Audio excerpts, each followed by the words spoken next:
Election की हलचल खत्म हो चुकी है। अब लोगों की नजरें नताइज पर हैं। वहीं एग्जिट पोल ने लोगों का ध्यान अपनी जानिब खींच रखा है। कहीं एनडीए की बढ़त है तो कहीं इंडिया इत्तेहाद को आगे बताया जा रहा है। तहम ज्यादातर एग्जिट पोल नरेंद्र मोदी की वापसी दिखा रहे हैं। वादी कश्मीर में इंडिया अलायंस का ग्राफ कहीं ऊपर दिखाया जा रहा है। जम्मू में बीजेपी एग्जिट पोल के हिसाब से बढ़त बनाए हुए है। लद्दाख सीट पर आजाद उम्मीदवार हनीफा जान को आगे बताया जा रहा है। ऐसे में वोटर्स भी फिलहाल तजब्जुब के शिकार हैं। एग्जिट पोल में यकसानियत पर भी सवाल उठ रहे हैं। ऐसे में लोगों को अब एग्जिट पोल का इंतजार है, यानी कि एग्जैक्ट पोल। एग्जिट पोल के बाद अब एग्जैक्ट पोल का इंतजार है। बाजी को कौन मारेगा, किसकी बनेगी हुकूमत, फिलहाल अभी दावों का दौर जारी है, लेकिन नतीजा जो हतमी है वो 4 जून का हमें इंतजार करना होगा।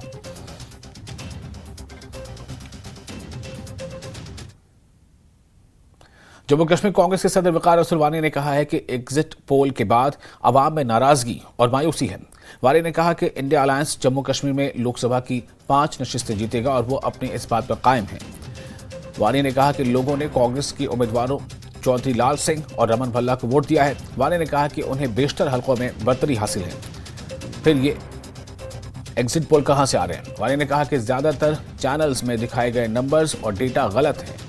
वकार असलवानी ने कहा कि वो जमहूरियत पर यकीन रखते हैं और हमेशा जमहूरियत के लिए लड़ते हैं।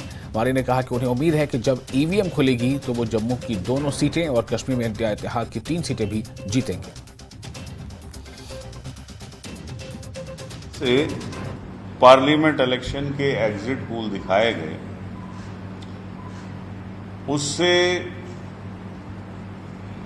जो है लोगों में अजीब सी मायूसी छा गई है। इसलिए कि जो कांग्रेस पार्टी की कैलकुलेशन है, सर्वे है,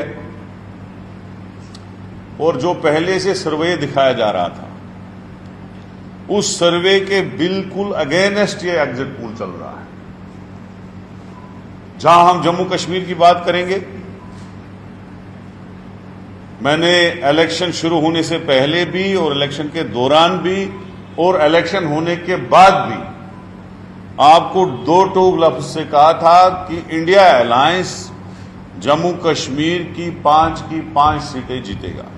और ये जो चैनलें बोल रही हैं कि कांग्रेस 0 और नेशनल कॉन्फ्रेंस 1 से 2, ये तो फिर फ्रॉड है, सरासर फ्रॉड है।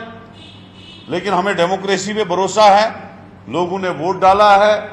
लोगों ने चौधरी लाल सिंह को भी बड़ी लीड से जिताया है और रमन भल्ला साहब जो 18 असेंबली कॉन्स्टिट्यूंसियों में जो इनकी पार्लियामेंट है, 18 की 18 कॉन्स्टिट्यूंसियों में 1-2 कॉन्स्टिट्यूंसियां छोड़ के सब पे लीड है जो हमारी सर्वे है। 14 में उनकी वेव थी, फिर भी इतनी सीटें किसी चैनल ने दिखाई। आज तो बिल्कुल घबराए हुए थे प्राइम मिनिस्टर। उनका फेस इंप्रेशन देख लीजिएगा। हम तो यूपी में 50-50% सीटें करने जा रहे हैं, बिहार में 50-50 सीटें करने जा रहे हैं जहां हमारी 1 सीट भी नहीं थी। महाराष्ट्र में 50% से ज्यादा हमारी सीटें आ रही हैं। कि हमें पता है, जब विक्रमादित्य सिंह लड़ रहे थे 19 में, हमें पता था हम लूज कर रहे हैं। गुलाम नबी आजाद 14 में कांग्रेस की तरफ से लड़ रहा था, हमें पता था। लेकिन आज हमें 100% श्योर है हम 1 लाख की लीड से जो है उधमपुर जीतेंगे और बहुत बड़ी लीड से हम रमन भल्ला साहब की भी सीट जीतेंगे। हमें पूरा श्योर पता है, हमारी अपनी कैलकुलेशन। तब जाके आज हम प्रेस कॉन्फ्रेंस कर रहे हैं कि we are winning not losing.